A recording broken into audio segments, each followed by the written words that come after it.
Mungkin kita pernah dengar kalau kepintaran diwarisin dari ibu, terus tinggi badan dari ayah. Oke, jangan buru-buru nyalain orang tua kita dulu.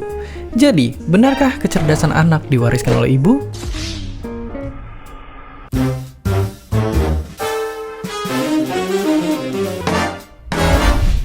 Singkatnya, enggak. Penelitian-penelitian terbaru nunjukin kalau kecerdasan itu bukan sesuatu yang bisa diturunin gitu aja dari salah satu orang tua. Nggak kayak penampilan atau bahkan penyakit. Soalnya, ada banyak hal yang berpengaruh ke kecerdasan seseorang. Oke, tapi apakah artinya kecerdasan orang tua nggak berpengaruh apapun terhadap anak? Jawabannya nggak juga. Sebenarnya, kecerdasan ibu itu bisa dalam tanda kutip ditularin ke anaknya.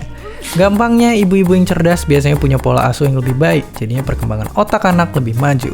Terus kalau ibunya jadi sosok yang baik, anak bisa ngerasa aman buat nyobain hal baru. Tapi gimana dengan peran ayah? Ternyata karena ibu lebih sering jadi pengasuh utama anak, kecerdasan dan perkembangan anak lebih berkaitan sama ibunya.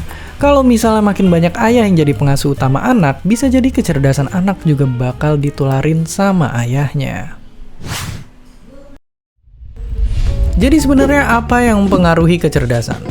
Gen emang berperan cukup penting. Ada yang ngaruh ke perkembangan otak, misalnya bikin pikun atau mikirnya lebih cepat. Ada juga yang mungkin nyebabin perbedaan perilaku yang bikin orang lebih mudah belajar. Tapi kecerdasan juga sangat dipengaruhin sama lingkungan. Bayangin aja, anak yang mungkin pinter tapi selama dia tumbuh nggak dapat dukungan dari orang tua, lingkungan rumahnya nggak ngedukung dia belajar, dia nggak sekolah, atau bahkan dia nggak dapat gizi yang cukup.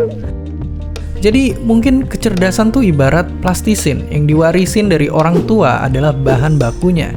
Tapi lingkungan selama kita berkembang lah yang bakal ngebentuk plastisin kita. Oke, terus sebenarnya peneliti juga belum sepakat soal satu ukuran yang nentuin kecerdasan. Selama ini yang sering dipakai adalah tes IQ yang ngukur kemampuan mental umum anak. Lewat pola gambar, kebahasaan, dan hitung-hitungan. Masalahnya tes IQ tuh terbatas, dia nggak ngukur kecerdasan secara utuh. Tapi sayangnya masih banyak yang anggap hasil tes IQ ngegambarin seluruh kecerdasan yang kita punya. Jadi, ya, kecerdasan ibu nggak diwarisin ke anak, tapi bisa ditularin. Dan karena IQ nggak sepenuhnya gambarin kecerdasan, jangan suka ngatain orang karena IQ-nya. Dan seperti biasa, terima kasih.